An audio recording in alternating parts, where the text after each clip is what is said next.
Halida Hatta masih merawat dengan baik ruang kerja ayahnya. Putri bungsu proklamator ini berusia 6 bulan saat Bung Hatta menulis surat pengunduran diri sebagai wakil presiden. Tapi dari setidaknya 10.000 koleksi buku ini, Halida menyelami relung-relung pemikiran sang ayah.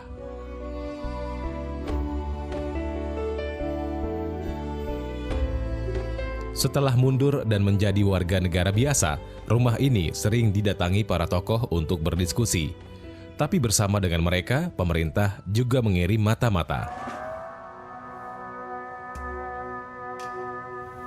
Tokoh-tokoh politik banyak datang ke sini dan setiap duta besar yang baru datang itu datang ke rumah ini untuk belajar kenal, ya, atau tokoh-tokoh seperti para duta besar yang akan berangkat pulang juga pamitan di sini, atau Bung Hatta diundang kepada resepsi-resepsi di kedutaan. Dan di dalam tahun 60-an di depan rumah ini juga dipasang orang-orang untuk melihat tokoh-tokoh siapa yang datang dan duta besar mana saja yang datang, lalu mereka dipanggil ke istana untuk tidak boleh mengunjungi Bung Hatta. Tak hanya itu, Presiden Soekarno juga mencekal bekas wakilnya bepergian ke luar negeri, bahkan untuk sekedar menjadi dosen di Universitas Gadjah Mada, Yogyakarta.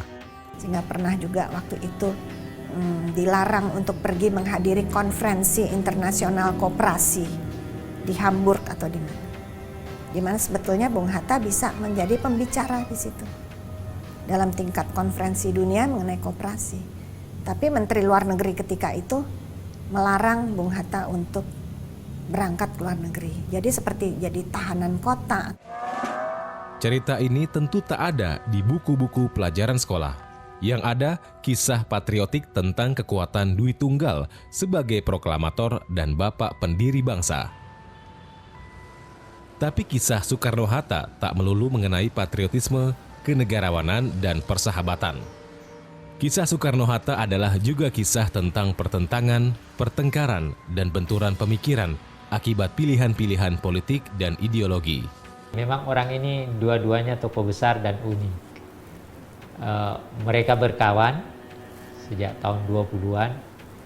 Proses pembentukan TNI juga ada interaksi antara mereka, antara Soekarno di Indonesia dan Hatta di negeri Belanda sebagai mahasiswa, tapi sebagai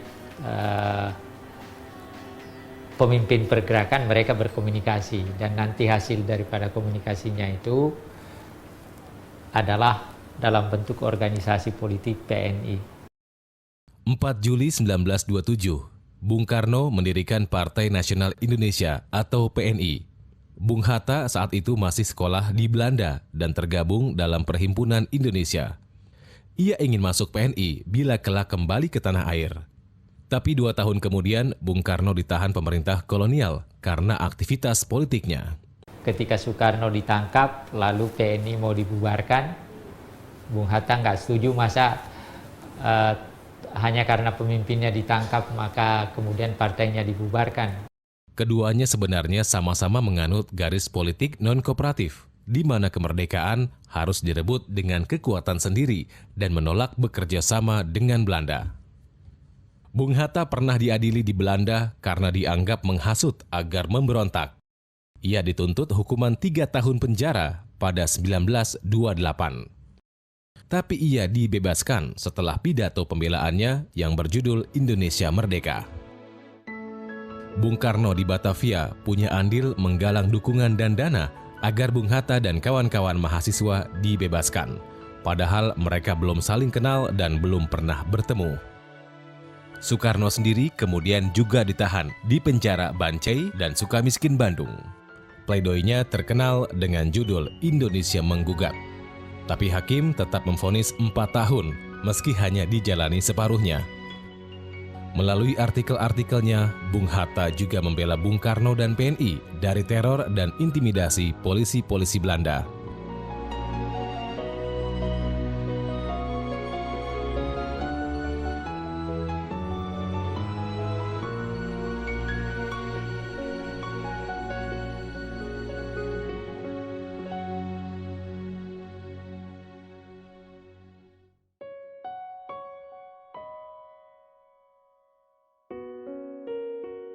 Menurut Hatta, PNI harus menjadi partai kader melalui program pendidikan dan tak hanya mengandalkan militansi serta pesona Bung Karno. Kritik yang dilontarkan dari negeri Belanda itu belakangan memperlebar jurang antara kelompok nasionalis di tanah air dan kalangan intelektual yang sedang sekolah di Belanda. Bung Karno belakangan bahkan menjuluki Hatta sebagai pedantik, yakni orang yang suka menonjolkan keilmuannya, terlalu teoritis dan berkiblat ke barat.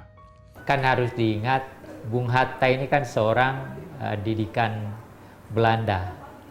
Latar belakang pendidikannya ekonom dari Sekolah Tinggi Ekonomi di Rotterdam. Sebaliknya Bung Karno adalah seorang insinyur yang sekarang menjadi ITB dan belum pernah keluar negeri. Jadi ini juga satu cara pandang yang berbeda kan. Bung Karno itu mengenal ide-ide barat dari membaca literatur dan memang sangat kuat membaca. Saya kira tidak, karena apa? Karena Soekarno memang mempunyai menempuh pendidikan di Indonesia, di Pulau Jawa, tetapi juga pendidikan yang diberikan oleh orang Belanda gitu. Tetapi juga kita tahu bahwa Soekarno banyak sekali membaca buku-buku yang terbitan asing. Kemudian Bung Hatta sendiri di dalam ekonomi juga lebih banyak mengikuti ekonomi yang bukan seperti Bung Karno ya. Kalau Bung Karno itu kan selalu berbasis dengan seperti marhaen, rakyat kecil. Tapi kepentingan yang lebih besar untuk merdeka akhirnya menyatukan mereka. Jakarta, 17 Agustus 1945, atas nama bangsa Indonesia, Soekarno Hatta. Ketika Hatta mengajukan pengunduran diri untuk pertama kalinya, itu orang tidak ada yang tahu.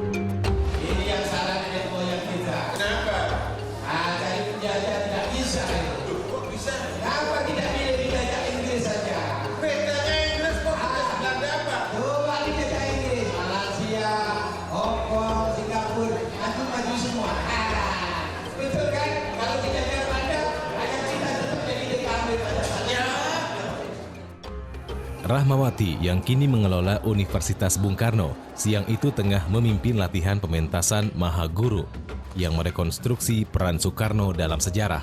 Ia bertindak sebagai produser.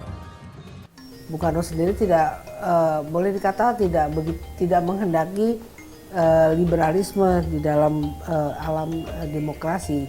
Nah, Bung Hatta sampai kepada titik pada waktu dia mengeluarkan maklumat X.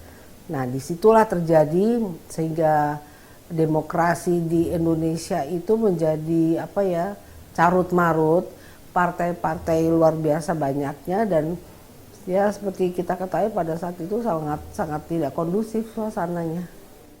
Yang disebut Rahmawati dengan maklumat X adalah keputusan Bung Hatta yang dibuat pada 3 November 1945 yang mendorong terbentuknya partai-partai politik dan dijanjikan pemilihan umum pada 1946.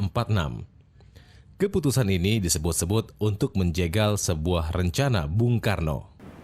Bung Karno ingin mendirikan satu partai pelopor, jadi partainya partai negara, tidak ada partai lain, supaya bisa mengatur negara Republik Indonesia baru lahir itu dengan mudah, dengan ada satu partai ya, tidak terlalu banyak.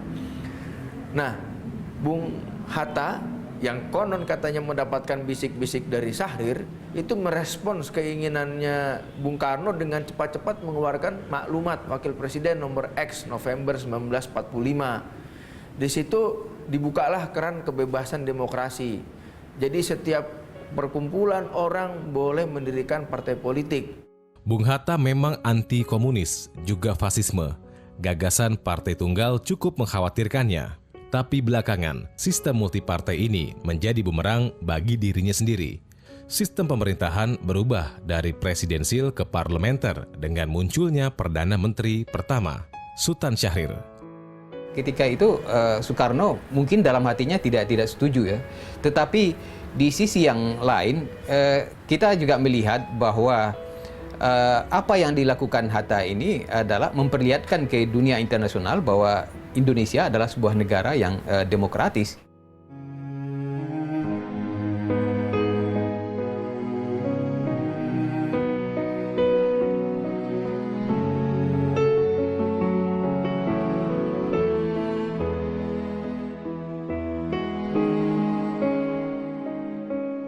Ketika sudah merasa aman, sudah tidak diganggu-gugat dari luar, tahu-tahu yang diberlakukan adalah presiden dan wakil presiden secara lambang-lambang negara saja.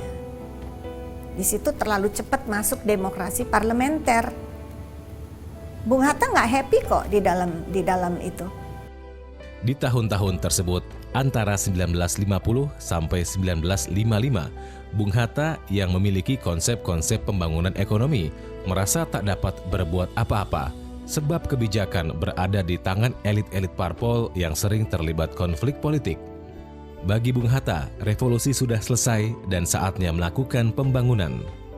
Dan model yang paling efektif adalah sistem presidensil, karena sebagai negara baru diperlukan kepemimpinan yang lebih stabil dan kuat untuk membangun. Itu tak bisa dilakukan oleh kabinet yang jatuh bangun karena Perdana Menterinya berganti-ganti. Banyak perbaikan yang Bung Hatta bisa lakukan tetapi tidak mempunyai portofolio sebagai wakil presiden. Hanya sebagai pemimpin yang datang ke daerah yang nanti dia harus mengatakan kepada departemen-departemen terkait, sedangkan di dalam kabinet itu departemen ini dikuasai oleh partai apa, departemen ini oleh partai apa. Sulit. Sementara bagi Bung Karno, instabilitas politik adalah konsekuensi dari revolusi yang belum selesai. Bagi Bung Hatta, revolusi itu sudah selesai. Dalam arti kata, kita tidak lagi menghadapi penjajah, kita tidak memerlukan lagi bentuk revolusi fisik, tapi kita memerlukan pembangunan ekonomi. Sementara Bung Karno mengatakan revolusi belum selesai. Ayo bangsa Indonesia, dengan jiwa yang berseri-seri, mari berjalan terus, jangan berhenti. Revolusimu belum selesai. Jangan berhenti, sebab siapa yang berhenti akan diseret oleh sejarah. Jadi belum selesainya, menurut Bung Karno, itu kemerdekaan itu hanya sebagai jembatan menuju adil makmur, mempertahankan negara kesatuan Republik Indonesia dan ikut menciptakan dunia yang adil beradab. Kalau itu belum tercapai, ya revolusinya belum tercapai. Mari berjalan terus, jangan berhenti. Revolusimu belum selesai. Bagaimana revolusi yang demikian ini mau dimandekkan dengan kata bahwa revolusi sudah selesai? Bagaimana revolusi demikian ini dapat dijalankan terus tanpa romantik, tanpa dinamik, tanpa dialektik? Pendidikan, kesehatan, itu dulu. Karena kita toh secara yuridis kita sudah menang di dunia internasional dan secara nasional pasti kepemimpinan Soekarno-Hatta bisa memberikan suatu solusi kepada masyarakat. Tetapi kalau porsi-porsi itu adalah seakan-akan kita masih harus berperang terus, apakah berperang di dalam atau berperang mencari musuh di luar, ya kapan kita membangunnya. Polemik ini tak kunjung usai. Pada 1955, Bung Hatta menyatakan setelah pemilihan umum dan DPR terbentuk, ia akan mengundurkan diri sebagai wakil presiden. Tapi niat itu baru benar-benar dilaksanakan pada Juli 1956 melalui surat kepada Ketua DPR. Presiden Soekarno dan anggota DPR berkali-kali membujuk putra Minangkabau ini. Ada kepentingan dari Bung Karno untuk mempertahankan Bung Hatta sebagai representasi orang luar Jawa di dalam kekuasaan. Jadi ada semacam tarik ulur kekuatan pada waktu itu. Tapi Hatta bergeming. 1 Desember 1956, resmilah proklamator ini meletakkan jabatan wakil presiden dan menjadi warga negara biasa.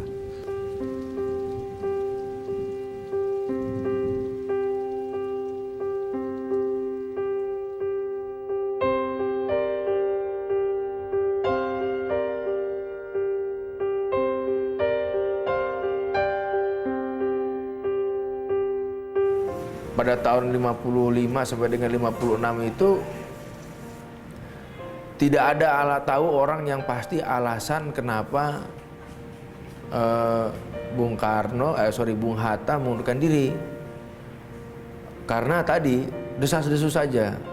Desas-desus tentang alasan mundurnya Bung Hatta menjadi gamblang ketika pada tahun 1960 ia menulis sebuah risalah berjudul Demokrasi Kita.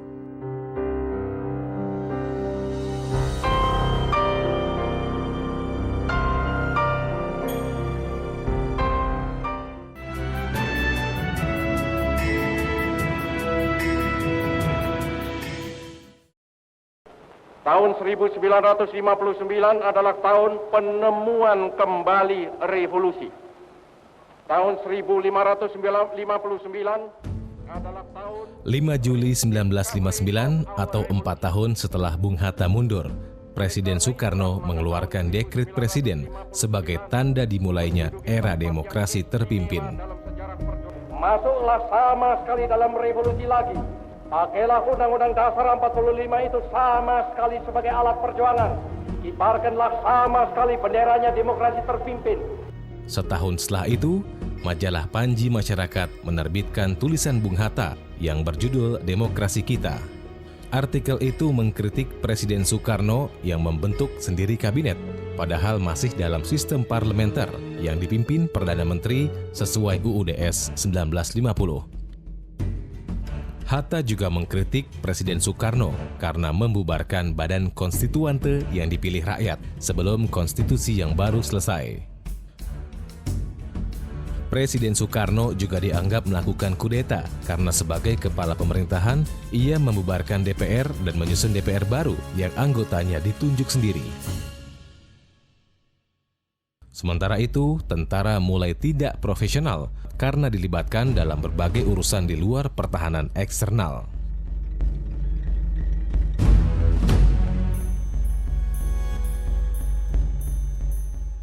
Dalam artikel itu, Hatta menyandingkan Soekarno dengan Mephistopheles, seorang tokoh fiksi karya Goethe. Mephistopheles adalah sosok yang selalu berniat buruk, tapi yang terjadi adalah hal-hal yang baik. Sedangkan Soekarno justru sebaliknya. Di mata Hatta, Soekarno selalu punya niat baik, tapi langkah-langkah yang diambil selalu bertentangan dari tujuannya. Tapi yang lebih penting, dalam artikel itulah teka-teki pecahnya Dwi Tunggal akhirnya terjawab. Terdapat setidaknya 8 akumulasi kekecewaan Bung Hatta yang ia rasakan sejak menjadi wakil presiden antara tahun 1945 hingga 1955. Pertama, sistem pemerintahan menjadi ultrademokratis karena sistem presidensil diganti sistem parlementer seperti di Eropa Barat. Dwi Tunggal Soekarno-Hatta hanya menjadi simbol negara belaka dan tak efektif mengontrol jalannya pemerintahan.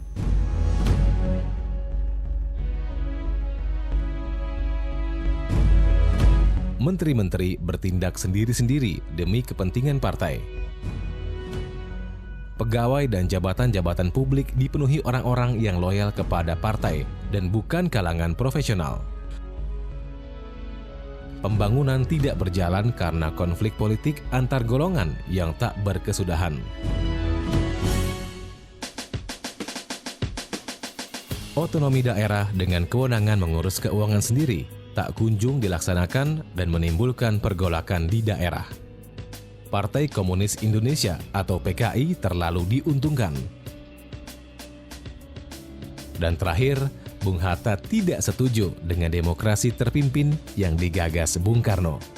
Di masa itu juga ada keinginan dari orang-orang yang terlibat PRRI, dari kalangan tokoh-tokoh yang terlibat itu untuk mengajak Hatta untuk ikut bergabung gitu. Tapi Hatta mengatakan bahwa dia menolak. Hatta mengatakan bahwa dia berbeda pendapat dengan Bung Karno, tapi persoalan itu tidak bisa diselesaikan dengan pemberontakan gitu. Tapi sikap itu tak melunakkan reaksi Soekarno kepada bekas sahabatnya, pemimpin majalah Panji Masyarakat yang memuat artikel Bung Hatta, Buya Hamka, menulis kesaksiannya 6 tahun kemudian.